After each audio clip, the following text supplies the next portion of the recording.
Okay, திரு ஹிதாயத்துல்லா நம்முடைய நேராரு. அன்பு வணக்கம். திரு ஹிதாயத்துல்லா, அவங்க ஆல்ரெடி 300 சீட்டை கிராஸ் பண்ணி வர ஃபேஸில் 400 கிராஸ் பண்ணோன்னு அவ்வளோ உறுதியாக இருக்கிறாங்க. உங்களால் அவ்வளோ கான்ஃபிடன்ஸை எக்ஸிபிரேட் பண்ண முடியும்? தேர்தல் கமிஷன் காங்கிரஸ் கட்சியின் கையில் இல்லை, இந்தியா கூட்டணி கையில் இல்லை. ரன்னிங் கமிட்டி தயவு செய்து இவ்வளவு நேரம் நீங்க கண்டினியூஸா பேசிட்டு இருந்தீங்க. நான் பேச ஆரம்பிச்சோன்னே இதென்ன தந்தி டிவியா இல்ல உங்க டிவி நினைச்சுக்கிட்டு இருக்கீங்களா? தயவு செய்து ஸ்ரீகாந்த் எப்பவுமே எல்லா தொலைக்காட்சியிலும் ரன்னிங் கமெண்ட்ரி கொடுப்பாரு. தயவு செய்து இப்ப கொடுக்க வேணாம். இந்த ஒரு இடம் மட்டும் கொஞ்சம் ஒரு எக்ஸ்கியூஸ் கேட்டுக்கிறேன்.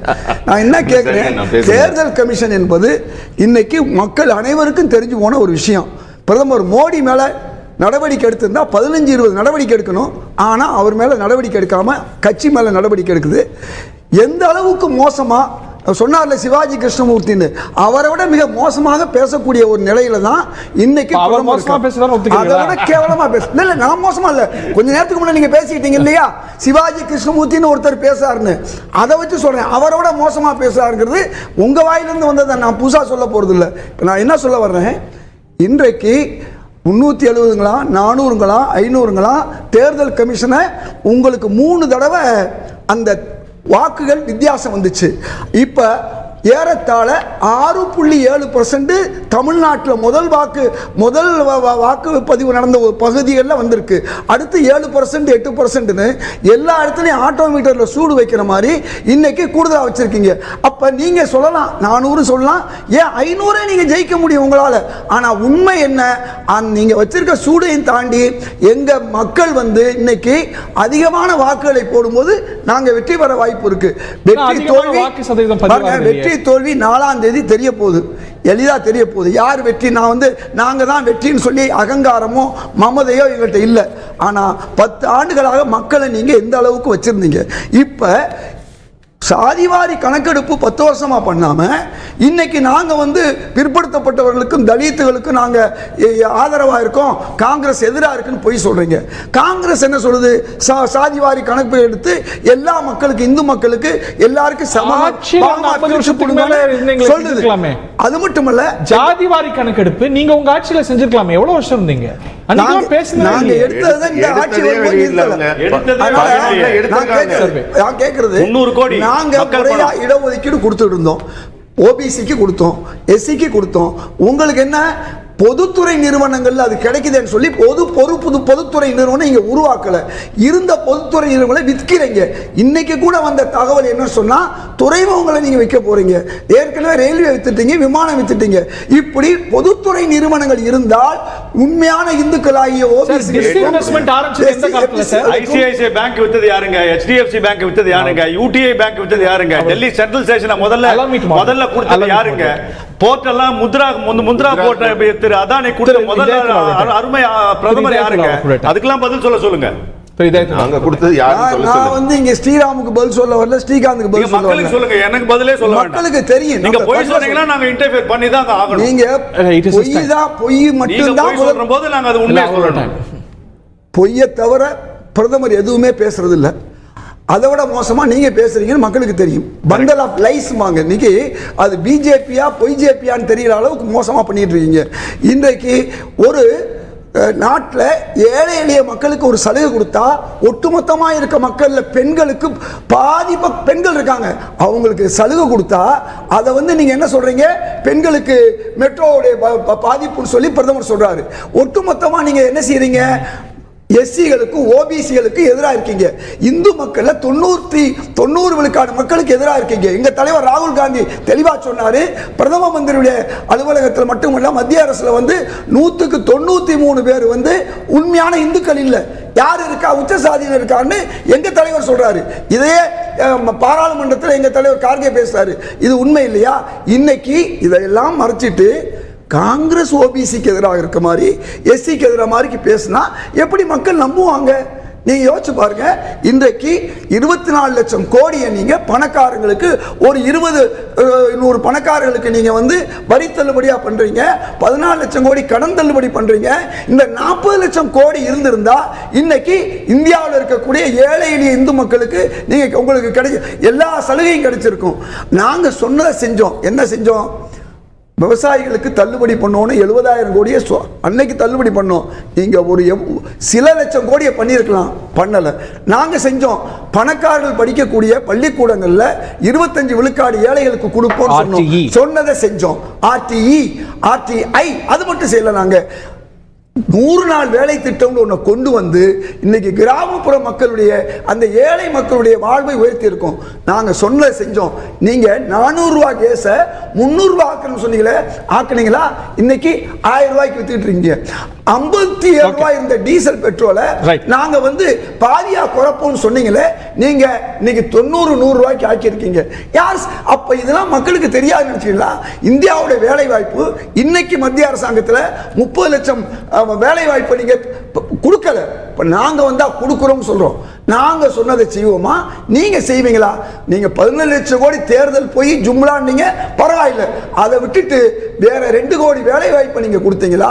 அல்லது இந்த மக்களுக்கு வந்து விவசாயிகளுக்கு நீங்க இடுபொருளுக்கு ஏதாவது கொடுத்தீங்களா? யூரியாவை இன்னைக்கு 3 மடங்கு விக்குது. நாங்க இருக்கும்போது யூரியாவுக்கு நாங்க மானியம் கொடுத்தோமே, பெட்ரோல் டீசலுக்கு மானியம் கொடுத்தோமே. எப்படி நாங்க கொடுத்தோம்? ஆயில் பூல்னு ஒண்ணு உருவாக்கி அதன் மூலமா நாங்க கொடுத்தோமே. நீங்க செஞ்சீங்களா? 3 மடங்கு. ஆக மக்கள் விரோத ஒரு அரசாங்கம் நாளைக்கு ஆட்சிக்கு வந்தா என்ன, வரலைனா என்ன, அது மக்கள் பாத்துக்குவாங்க. கோவிட் ஒன்று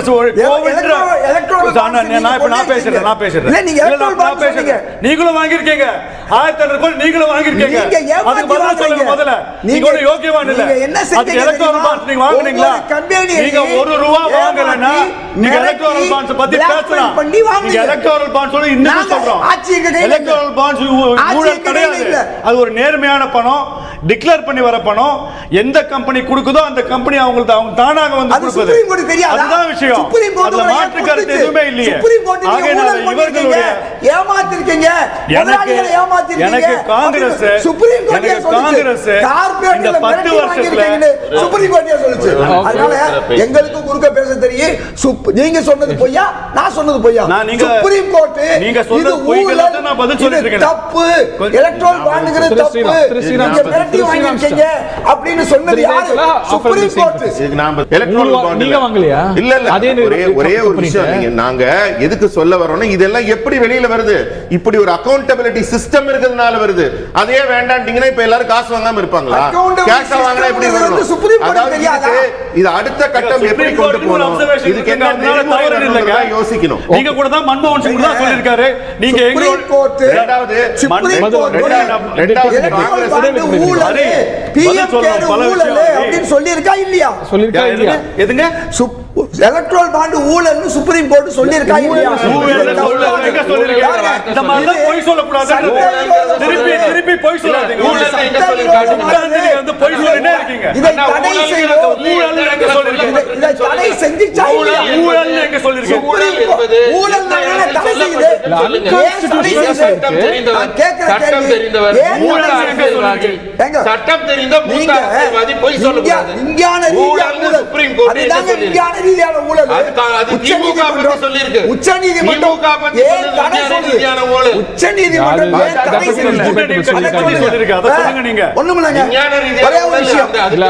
திரு கெஜ்ரிவால் அதுக்கான அத்தாரிட்டி திரு கெஜ்ரிவால் சட்டமன்றத்தில் என்ன சொன்னாரு? இல்ல செல்வராஜ் பதில் சொல்லுங்க. சட்டமன்றத்தில் ஒரு பேசின பிறகுதான் கைது செய்யப்பட்டார். என்னன்னா, அதானி 600வது இடத்துல இருந்து 1வது இடத்துக்கு பணக்காரராகி பல லட்சம் கோடி சம்பாதிச்சதுக்கு அதற்கு சொத்துக்கு பார்ட்னராக இருக்கிறார்னு கெஜ்ரிவால் சட்டமன்றத்தில் பேசினாரு. அதனால தூக்கி உள்ள வச்சீங்க. ஓகே, இதயத்துலா நீங்க என்னதான் சொன்னாலும் கூட ஸ்டெபிலிட்டி ஒரு பிரதமர் வேட்பாளர் தேர்வு செய்வது அப்படிங்கிறது ஒரு சவால் தானே. இன்னைக்கு வந்து கவுண்ட் பண்ணையா குரோர் பத்திங்கிற அளவுல அணுகுறீங்க. ஒரு சவால் தானே நீங்க வென்றாலும் கூட. அது சவால். இந்த 10 ஆண்டுகளாக பிரதமர் சொன்ன பொய்கள், அவர் செய்த மோசடிகள், இவையெல்லாம் பார்க்கும் பொழுது நாங்கள் 10 ஆண்டுகளுக்கு பிறகு இப்போ ஆட்சியை பிடிச்சோம்னாலும் எங்களுக்கு நீங்கள் சொன்ன சவால் தான். இந்த புலம்பெயர் தொழிலாளி விஷயமா எவ்வளோ பொய் சொல்லியிருக்காரு. ஏற்கனவே முஸ்லீம் விஷயமா பொய் சொல்லியிருக்காரு, சமூக நீதி விஷயமா பொய் சொல்லியிருக்காரு, பெண்கள் விஷயமா பொய் சொல்லியிருக்காரு. இப்போ சொன்ன பொய் பார்த்தீங்கன்னா புலம்பெயர் தொழிலாளிகளுக்கு எதிராக இந்தியா கூட்டணி சொல்கிறாரு. உள்ளபடியே பல கோடி புலம்பெயர் தொழிலாளர்கள் காலால் நடந்தாங்க, அவருக்கு ட்ரெயினில் கூட அனுப்பல. எங்க காங்கிரஸ் தலைவர்களாவது டெல்லியில இருந்து போறதுக்கு கொஞ்சம் தயவு செய்து கொஞ்சம் பேசாம இருங்க. அவர் சொன்ன பொய்களுக்கு நான் பதில் சொல்றேன். அது மட்டும் இல்ல, இன்றைக்கு இந்து மதம் தடை செய்யப்படும் சொல்றாரு. நான் கேட்கிறேன், இந்து மதத்தை அவ்வளவு கிள்ளுக்கறியா நினைச்சுக்கிட்டாரா மோடி? இவங்க வந்தா தடை செய்வாங்கன்னு சொல்றாருன்னா, இந்து மதம் என்பது சைவ மதம் வைணவ மதம், வெள்ளக்காரங்க வந்து இந்து மதம் பேர் கூட வச்சிருக்கலாம். அது இன்னைக்கு நேற்று இல்லை, பல்லாயிரம் ஆண்டுகள் இருக்கு. மோடி காலத்தில் வந்து தடை செய்யக்கூடாது. ரெண்டாவது, இந்து மக்களை இரண்டாந்தர குடிமக்களாக ஆக்கி விடுவார்கள் ஒரு பொய் சொல்றாரு. என்ன அது பொய்? அப்ப இந்து மக்கள் வந்து இந்த நாட்டில் உஷாரா இல்லாம இருக்காங்களா? இந்து மக்களுடைய சொத்துக்களை எடுத்து கொடுத்துருவாங்க. இந்து மக்களுக்கு 2 மாடு இருந்தா 1 மாடை தூக்கி கொடுத்துருவாங்க, 2 கை இருந்தா 1 கையை வெட்டி கொடுத்துருவாங்க. ஒண்ணுதான் சொல்லல, மீது எல்லாமே சொல்லிட்டாரு. அப்ப ஒட்டுமொத்தமா ராமர் கோயிலை இடிப்பாங்க. இதெல்லாம் எவ்வளவு பெரிய ஒரு குழந்தைத்தனமான ஒரு பேச்சு. இந்த பேச்சை தான் இன்னைக்கு மக்கள் இவ்வளவு மோசமான ஒரு பிரதமர் இதுவும் சொல்றாரு. நான் மதங்களை பற்றி பேசினால், முஸ்லிம்களை பற்றி பேசினால் நான் தகுதி இல்லாதவன்கிறாரு. அடுத்த நாளே என்ன சொல்றாரு தெரியுமா? 15 விழுக்காடு நிதியை முஸ்லிம்களுக்கு ஒதுக்கி விடுவார்கள் பட்ஜெட்ல. பட்ஜெட்டை பத்தி அவருக்கு தெரியல. எங்கேயாவது பட்ஜெட்ல முஸ்லிம்களுக்கு இவ்வளவு, இந்துக்களுக்கு இவ்வளவு என்னைக்காவது ஒதுக்கி இருக்காங்களா? அப்ப தொடர்ந்து அவர் செய்யக்கூடிய அந்த பொய் பேச்சுக்கள், அக்னிபாத் திட்டம். எங்க தலைவர் மல்லிகார்ஜுன கார்கே கேட்கிறாரு, சீனாவை பத்தி பேசுறது, சீனாவுடைய அந்த நடவடிக்கை ஆக்கிரமிப்புக்கு எதிராக இதுவரை ஒரு வார்த்தை சொல்லவில்லைங்கிறாரு. இன்னைக்கு வந்திருக்க தகவல் என்ன தெரியுமா? ராணுவ வீரர்கள் மிக குறைந்து விட்டார்கள். அக்னிபாத் திட்டம் ஒன்று கொண்டு வந்து 25 விழுக்காடு ராணுவத்தில் எடுத்துக்கிட்டு 75 விழுக்காடு வெளியே அனுப்புறதுனால இன்னைக்கு ஒட்டுமொத்தமாக ராணுவ வீரர்கள் குறைந்து விட்டார்கள். எலெக்ஷன் கமிஷன் உங்களுக்கு அது மட்டும் இல்ல, பேசினது தகவல் கொடுத்தது கவர்மெண்ட் தான் கொடுத்திருக்கு. 2030க்குள்ள இருக்க வேண்டிய அந்த ராணுவ வீரர்கள் இல்ல. இன்னைக்கு பிரச்சனை நமக்கு லடாக்லையும் அருணாச்சல பிரதேசத்திலும் இவ்வளவு பெரிய பிரச்சனை இருக்குது. அப்படி இருந்து இல்லைன்னு சொல்லக்கூடிய அறிக்கை, அரசு அறிக்கை தான் நான் சொல்றேன். அப்ப தொடர்ந்து அரசாங்கத்தை பத்தி கவலைப்படல. பொதுத்துறை நிறுவனம் ஒன்னை உருவாக்கல, இருக்கிறத விற்கிறீங்க. தனியா சமூக நீதினு பேசுறீங்க. சமூக நீதி பேசக்கூடிய கட்சியை நீங்க சமூக நீதிக்கு எதிராக இருக்கிறதா சொல்றீங்க. நாங்க தான் சொல்றோம், ஆட்சிக்கு வந்தவொடனே காலியா இருக்கக்கூடிய 30 லட்சம் அந்த வேலை வாய்ப்பை நாங்க கொடுப்போம்னு சொல்றோம். நாங்க சொன்னதை ஏற்கனவே செஞ்சிருக்கோம். இப்போ நான் என்ன சொல்றேன் உங்களுக்கு, இந்த புலம்பெயர் தொழிலாளர்கள் எவ்வளவு கஷ்டப்பட்டாங்க இந்த கொரோனா காலத்தில். உச்சநீதிமன்றம் சொன்ன பிள்ளாக தான் நீங்க கொரோனா ஊசியை இலவசமாக கொடுத்தீங்க. நீங்க தான் 600 ரூபாய்க்கு 1500 ரூபாய்க்கு போடுவாங்கன்னு சொன்னீங்க. நான் கேட்கிற கேள்வி, இந்த மக்களை 10 ஆண்டுகளாக வாட்டி வதைத்து விட்டு இன்றைக்கு நீங்கள் மீண்டும் வெற்றி பெறுகிறீர்களோ இல்லையா, அது 2வது விஷயம். ஆனா இன்னும் இந்திய மக்கள் எவ்வளவு மோசமான இன்னைக்கு இல்ல டவுட்டுங்கிறது 4ஆம் தேதி கிளியர் ஆயிருங்க. அது என்ன டவுட்டுங்கிறது நமக்கு தெரியும். அதாவது நான் ஏற்கனவே சொன்னேன், இவர்கள் தொடர்ந்து தேர்தல் மோசடி. ஒரு ஆளு போய் 6 ஓட்டை போடுறது நமக்கு வெளியே தெரியுது. ஒவ்வொரு முக்கியஸ்தர்களும் அமுக்குனா, அதாவது காங்கிரஸுக்கு அமுக்குனா அது பிஜேபிக்கு போகுதுங்கிறதெல்லாம் நம்ம கண்ணால பார்க்கிறோம். அதை விட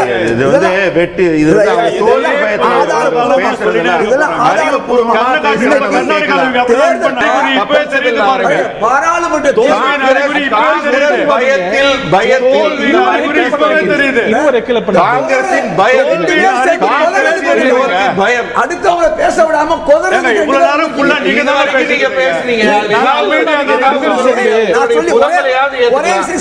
அறிவுபூர்வமா நீங்க சொல்ல வேண்டாம். 60 வருஷம் நீங்க என்ன பண்ணிட்டீங்க? 60 வருஷம் நீங்க என்ன பண்ணிட்டீங்க? நீங்க என்ன பண்ணிட்டீங்க 60 வருஷம்? தனியாருக்கு தாரை வார்த்தை பட்டியல் போடுங்க. பொய்ங்கிற ஐசிஐசிஐ பேங்க் யாரை கொடுத்தீங்க? HDFC பேங்க் நான் பேசணுங்க. நீங்க ஏங்க எப்ப பார்த்தாலும் அவரே தாங்க பேசிட்டாரு. அவர் பேசவே டைம் இல்லங்க. ஆஃப் கோர்ஸ் நான் உங்கள்ட்ட தான் வரேன். இந்த தொலைக்காட்சி விவாதமே இந்த கொதற பேசவே டைம் இல்லங்க. கொதற வேலை இது தப்பு இல்ல, பேசவே டைம் இல்லங்க. நான் சொல்றேன், நான் சொன்னது நீங்களும் நிறுத்தணுங்க. பிச்சவங்களுக்கு பேசவே டைம் தரணும். நீங்க மாட்டி லெக்சர் ஆக்ஷன் நீங்க நாங்க எப்ப பேசுறது? நீங்க யார் சார் இந்த லெக்சர் தடுக்கிறது? ஆமா, அப்படி உள்ள வந்து தான் ஆவணும். Who are you to stop me? நானும் தான் வருவேன். இந்த டிபேட்ல நானும் தான் உள்ள வருவேன். இந்த டிபேட்ல நானும் உள்ள தான் வருவேன். நீங்க உட்கார்ந்து நீங்க பாட்டு கதை சொல்லுங்க. நாங்க எப்ப கேட்டுட்டே இருக்கோம். அடுத்தவங்க பேச விடாம தொடர்ந்து நீங்க பேசுறீங்க. Sorry, this not right. நாங்க வந்து லெக்சர் அடிக்கிறது நாங்க வரல. allow me ஒரே வரி அதுக்கு அப்புறம் ஒரே வரி தான். ஒரே வரியில பேச சொல்லுங்க. ஏன்னா பேசிட்டே இருக்காருங்க. நாங்களும் பேசணுங்க. நீங்க யாருக்கு என்னை பேச தள்ளுங்க? I am allowing you. Please. இது என்ன விவாதமா? இல்ல நீங்க கருத்து சொல்லுங்க, நம்ம கருத்துக்கு கொடுத்துறோம். நான் சொன்னது கடந்த பாராளுமன்ற தேர்தலில் நடந்தது. எப்படி நூற்றுக்கணக்கான தொகுதிகள்ல ஒரே எண்ணிக்கை வந்துச்சு, வாக்கு பதிவுக்கும் வாக்கு வெளிப்பட்டதற்கும் என்ன வித்தியாசம் வந்தது? அது உத்தரப்பிரதேசம், ராஜஸ்தான், மத்திய பிரதேசம் போன்ற மாநிலங்கள்ல அவர் ஆளுகிற மாநிலங்கள்ல என்ன நடந்துச்சு? HDFC bank, ICICI bank, UTI bank ஆரம்பிக்கணுங்க. ஒரு விஷயத்தையும் செய்தவர்கள் இவர்கள் தான். இவர்கள் செய்தவர்கள் நான் என்ன கேட்கிறேன், HDFC அரசு வங்கியா? ஆமாங்க, அது கூட தெரியாம நீங்க வந்து எங்களை வந்து சொல்லிட்டே இருக்கீங்க. மூணு bank, UTI, HDFC, Axis bank, அதிகமாக ICICI industrial investment credit corporation of India. National தெரியலனா கத்துக்கோங்க. தேசியமயமாக்கப்பட்ட வங்கியா? போய் சொல்லாதீங்க. நீங்க வந்து எல்லாமே வங்கிதான், எல்லாமே அரசாங்கத்தின் வங்கிகள்.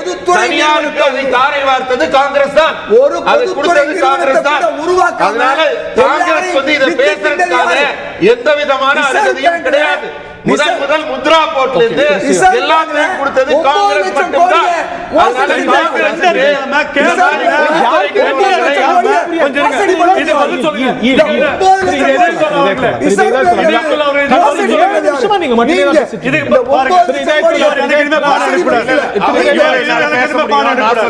அவர் என்ன பிரதமர் பேசினார் பதில்